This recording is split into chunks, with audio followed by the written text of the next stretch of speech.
Welcome to the How to Hire podcast, where we learn from great leaders how they build amazing cultures and hire the best talent. I'm your host, Matt Shore, CEO of Stephen Douglas. And I'm joined today by my co-host, Elizabeth Jacobs, who's Executive Vice President of Stephen Douglas and has been running our finance and HR search business for the last 24 years. It's a long time. Very long. That's a long time.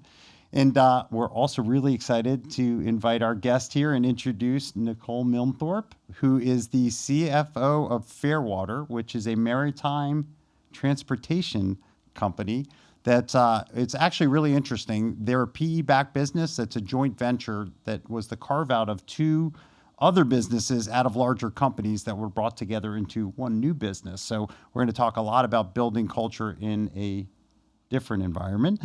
She also, her background started in public accounting, 12 and a half years at Deloitte. And then she was the CFO of Shula Steakhouse, which was a private company, a PE-backed restaurant company called Smoky Bones, and a PE-backed med device company called National Dentex Labs. So thank you for being here. Thanks for having me. Happy to be here. And I'm excited to have Elizabeth here because our relationship all started about a decade ago when I was working with SunCap on the CFO search at Smoky Bones. Elizabeth recruited you for the role. Yes. And we all became fast friends. How it started. Absolutely. And here we are today.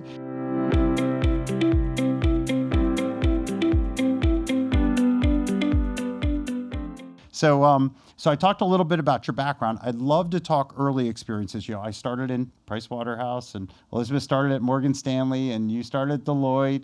And, you know, my kids are in this early career stuff now. So talk about, you know, the first 12 years of your career, public accounting. You know, what were some of the early things that you kind of saw leadership-wise that you admired, that you thought, hey, I want to emulate that? And what were some of the things that you said, oh, gosh, I would never do that to somebody? Oh, geez, that's a great question. Spending 12 and a half years in public, most people spend 2, 3, maybe 5 years. So 12 years sounds like a lifetime. 2, and I'm you know, I'm giving myself an extra 3 months because I didn't last a full 2 years. You're making me feel old, but that's okay. I learned a ton at Deloitte and in public accounting. I think it's such a great starting point for any professional coming out from an accounting and finance background. But the things that I learned are probably not the things you would expect. I wouldn't say it's the accounting and the finance and the audit and all of that. It was more about people and leadership. And I would say that from the perspective of the people that I most admired, then being able to walk into a room, light up a room, have a conversation with a client to get through whatever it is, whether it's an audit engagement, a consulting engagement, their just charismatic ability to light up a room and be able to guide it was amazing. It's funny. You probably remember them too. Like they would come in, you'd be like, wow, they're amazing. Like I want to be like them. I'll do whatever they ask me to do. Exactly. I love them. Exactly. That's one of the reasons I lasted as long as I did was because of that leadership and mentorship that I was able to experience. Oh, that's great. So let's talk the opposite. I've never met anybody, and maybe you're the only person, I've never met anybody who spent 12 years in a Big Four firm. No offense to the Big Four. We love you guys. You're great. But what were some of the things that you said, oh, gosh, really? Yeah. I mean, you know, it's one of those things that I actually probably learned the most from those experiences and those people that I worked with. It was kind of the learning what not to do's. And I had plenty of those, as we all have over our career. So it just my biggest takeaways from those experiences were probably the people that didn't necessarily empower, the people that micromanage. Those type of experiences really molded me into what I became as a leader. Because it wasn't always sunshine and butterflies and everything else. Being able to see people for where they are and support them in whatever stage of life they're in were probably the biggest lessons learned from maybe those that weren't as supportive as you would have expected early on in my career. Yes. And do you stay in touch with any of those people that didn't treat you that nice? I don't know. No, but I do stay in touch with a lot of my mentors and managers that are now all senior partners. So it's pretty cool. Yeah, no, that's great. That's great. And if you're willing to admit some of them, what were some of the kind of early mistakes you made as a leader, kind of thinking about kind of coming up and you look back, you're like, I can't believe I did that or said that or. I'm glad he asked you that question. Oh, no, you're next. Get ready. You're right behind me. Oh, you're next. You're next. I think early in my career, it was, I think, never saying no was probably my biggest mistake. I always said yes to everything, and I just kind of maybe a little imposter syndrome, especially early in my CFO life, coming right out of public.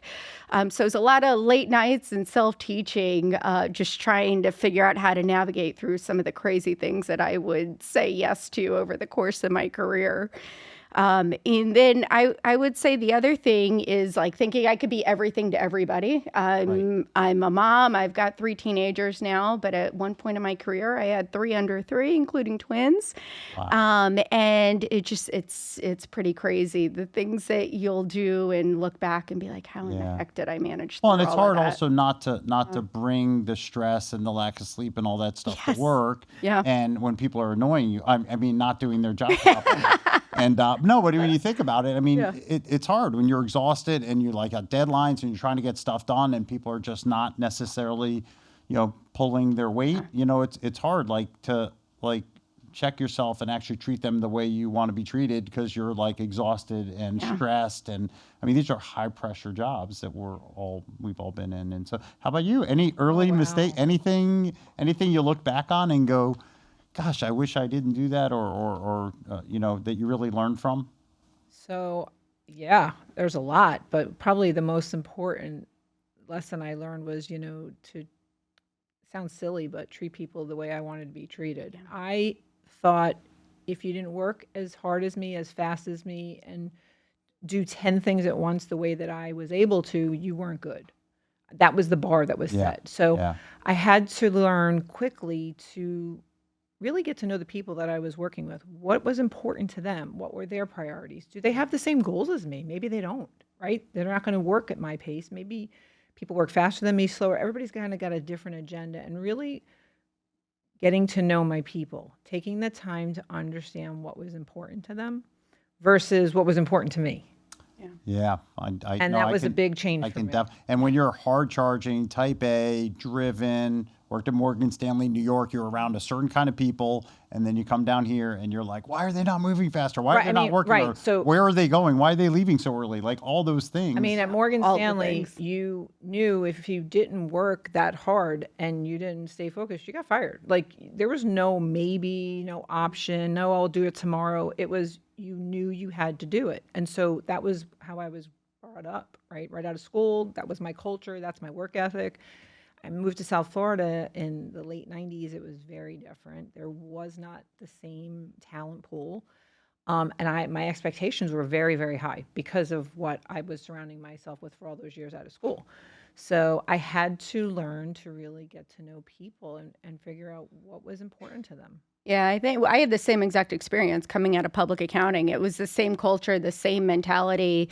And when I got into leadership roles, I viewed empathy as a weakness. And I mean, I couldn't have been more wrong. And empathy, that's how I lead now. I lead with empathy and caring and trusting in my people. But that was a huge lesson learned where it's not a weakness. It's a huge asset. Oh, without a doubt. And again, I think we all learned the hard way. Different sizes, different ownership structures. Talk about the I'll call it challenges, opportunities, differences in trying to hire great talent into different environments, and how you lead, when you're working in a private company with a Don Shula versus when you're working for a private equity firm. It's like super hard drive. The one thing that I've learned over being in multiple counties, multiple industries, in different types of ownership structures, are that no two businesses are the same. No two cultures are the same. No two businesses are the same. So even private equity to private equity, the structures are so different. So it's not a rinse and repeat. It's really going in, learning the culture, learning the values, learning what the goals are of the team and the company, and then making sure that you set up the right team to achieve the success within the organization. So Elizabeth and I have worked together on countless searches. I can't even tell you how many at this point. But I am very detailed and methodical on setting the right tone and the expectation depending on what the roles are, because not everybody's a right fit for every role. I drive Elizabeth crazy when I call her. But when you have partners that know you really well and know what you expect and you're transparent and open up front, it makes the searches a lot easier. Yeah, I mean, knowing the candidate and who's going to fit well with Nicole and, complement her and the right skill set, but also culturally the right fit. The other part is understanding the company, right? The industries were all so different, the ownership structure being so different. Not everybody loves the PE world. Not everybody loves working for a private owner. There's pluses and minuses to all of it. It's really finding the right person who's going to thrive in that environment. That's the environment that they're looking for. Working with Nicole absolutely knew how to do that after a short time of what her expectations were of a candidate. But in each company, she maybe wanted the same profile, maybe not, because the culture may dictate that she may need something different. So really understanding the culture, not only her, was really important to finding the right person. And it's interesting. So you're on 3 different private equity firms now, right? This is your third. Sometimes the leadership above you changes, even though you're, at the C level. Yes. And so you've got like kind of the pressure coming down from private equity, and then typically a CEO will set the tone for how they want the culture to, kind of be. And then there's a change, which there was one at least one of your companies, and then now you're having to kind of assimilate. Like you've still got your subculture, right, of your team within that culture, but it's like how does that fit into the new kind of style and approach? And are new leaders brought in? Now you have new customers internally, right, that have different expectations of your team. So I mean, how do you kind of manage all of those different moving pieces? I think at the end of the day, if you have a good relationship with your employees and you communicate with the employees, you could get through different cultural changes. I've worked in organizations that have had ownership changes, C-suite changes, all the things that you're talking about, and they've driven very different goals, values, everything for the organization. So I would say that it's part of it is being very close with my team members, and just being open with them on what the needs are, what the challenges are. When you look at people that work for me, I'm not easy to work for. I have very high expectations. There's late nights, there's weekends, and I expect a lot from my team members, but they always know where they stand. And I listen to them and I learn from them and I challenge them and I empower them. And I think when you build that trust with your employees, no matter what the changes are at the top and the culture changes, a good team will come along with you. And I always say people leave people, they don't necessarily leave businesses. So as long as I'm able to stay true to myself and make sure that I take care of my team and continue to instill my values of how I am as a leader with them, we've been able to get and navigate through many different cultures, good cultures, bad cultures, everything that you can think of. Right. In crisis, I mean, look, sometimes business is going great. Sometimes everything seems like it's swimming along, and then something like COVID hits, or you just wind up with some kind of crisis that you got to deal with. In the end, it seems like it doesn't matter the industry or the size of the company. People want to feel, they want to feel safe, right? They want to feel like you have their best interest. They want to feel like you care about them, right? Yes. And that you're listening. I was just going to say that she's being a little modest. I think the one thing that people would say about her working for her is she's protective of her people. She's like Mama Bear, right? She's going to make sure that she protects them from whatever noise is going on above. She's taking it. And they know she's got them. And if they are doing those late nights and those weekends, she's with them. I am. She's always with them. She's in the trenches doing it with them. We're very similar that way. Like if I'm going to protect them at any cost, and that's why people have followed her across counties. Yeah, and that was going to be my next question, right? You've had people follow you like from A little Dayton crazy. to Palm Beach to Broward, all throughout the Tri-County area, and again from company to company, in different companies, different environments. Every time you switch jobs, there's a little bit of risk, right? In leaving what you know for something that you don't know, even though you know that one person. What do you think made them kind of take that leap with you and be willing to kind of take a little bit of professional risk, right, to go, follow you to another company? It is a big risk anytime you make a move. Stability is very important to people, and I've been very, very fortunate. And I count my blessings all the time on my team members that I have had consistency with.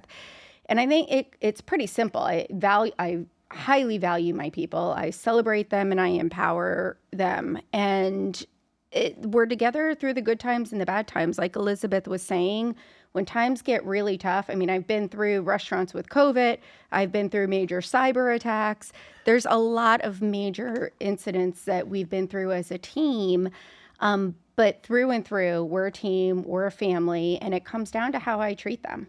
I treat them the way that I want to be treated. That's one of those things that I learned very early at Deloitte through some of my mentors as well as my poor experiences. But it's just treating people and empowering people, setting them up for success really has been the key to my retention and having people show up for me. And if they're there on nights and weekends and we're in whatever it might be, I'm right there with them. And in our roles, it gets hard because there's not enough hours in the day.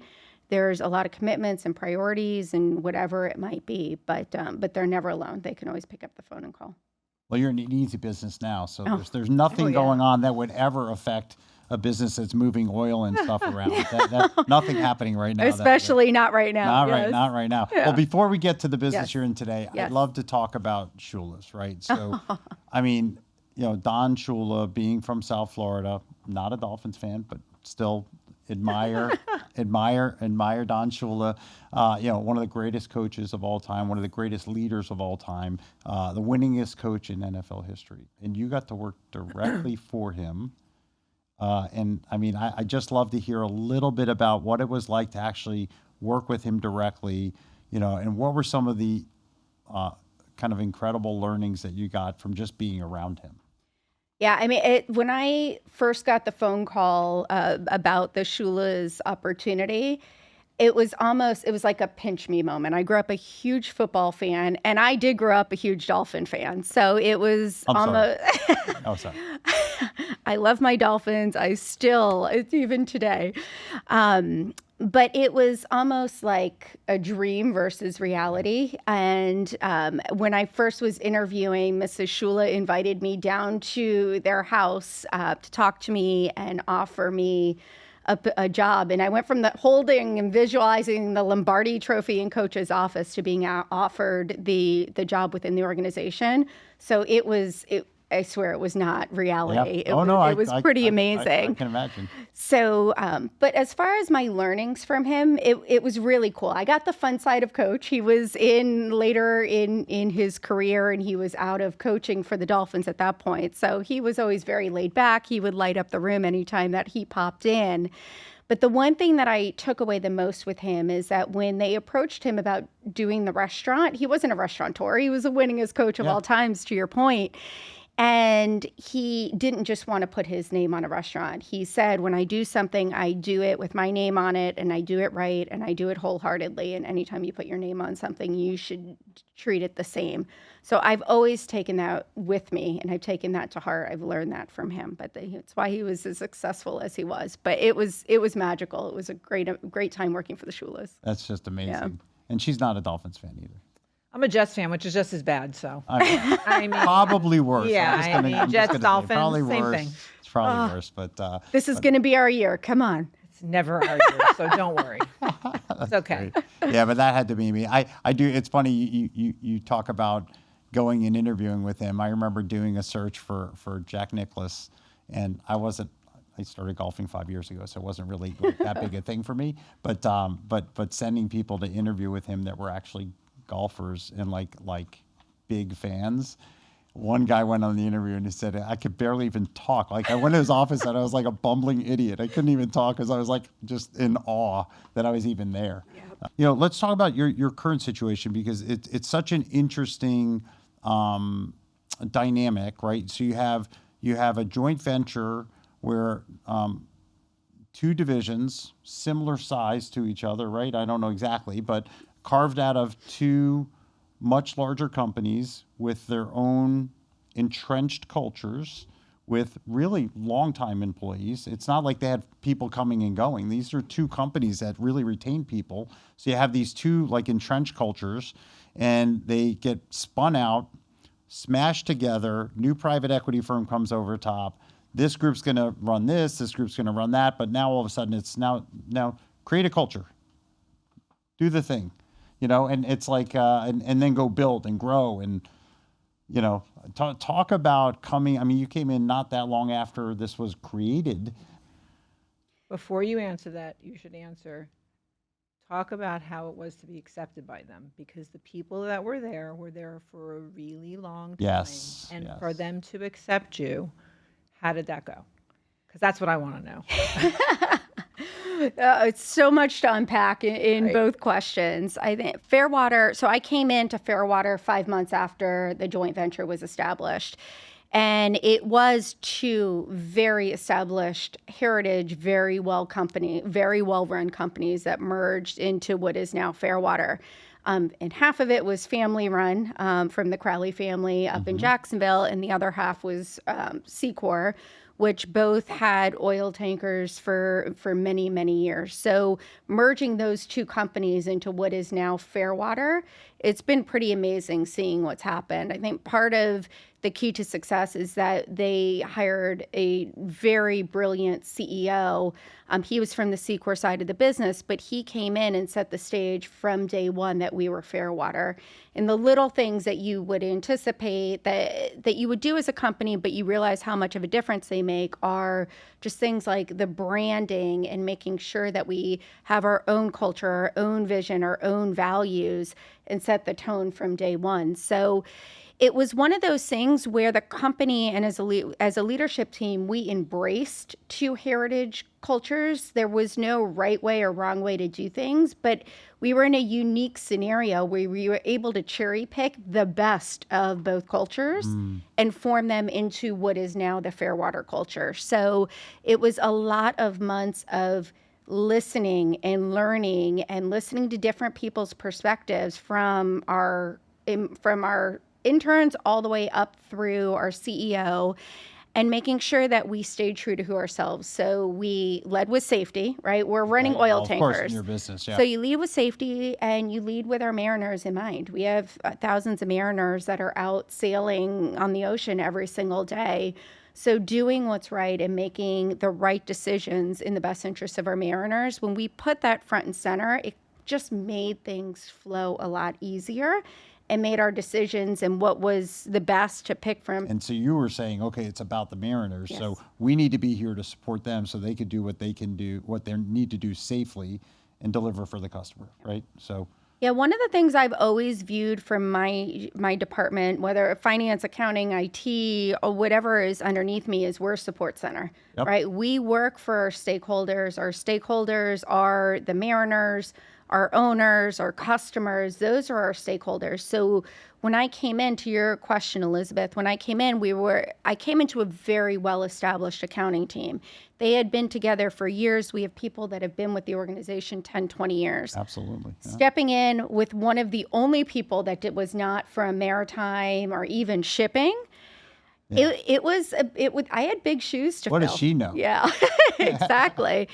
But I think that the way that I was able to indoctrinate myself into it was I was very open. I listened. I didn't come in saying that my way was the right way. You needed to do things the way that I knew how to do them. It was learning, observing, listening, learning the industry, learning the talents of what my team was, and then making sure that with our new Fairwater culture, we had people in the right roles and we set people up for success, and then identify where there were any opportunities to bring new people in. So we have built the team with some new individuals to make sure that we've transitioned from the mindset of just debits and credits and producing financial reports to really being value add, driving value for the overall business and our constituents, which are our operators and our mariners. That's why when we were working on that search, it was very important to focus on the personality fit. Is, who's going to come in there and just be like a bull in a china shop and just, barrel people over and just change the world and That was want to not do. gonna work. It was never going to fit for these Yeah, people. sure. And knowing a lot of the people that already work there, I was able to, in my relationship with Nicole went back so many years that I had confidence to say, trust me, I'm going to put somebody in here that's going to compliment you, that's going to make you better.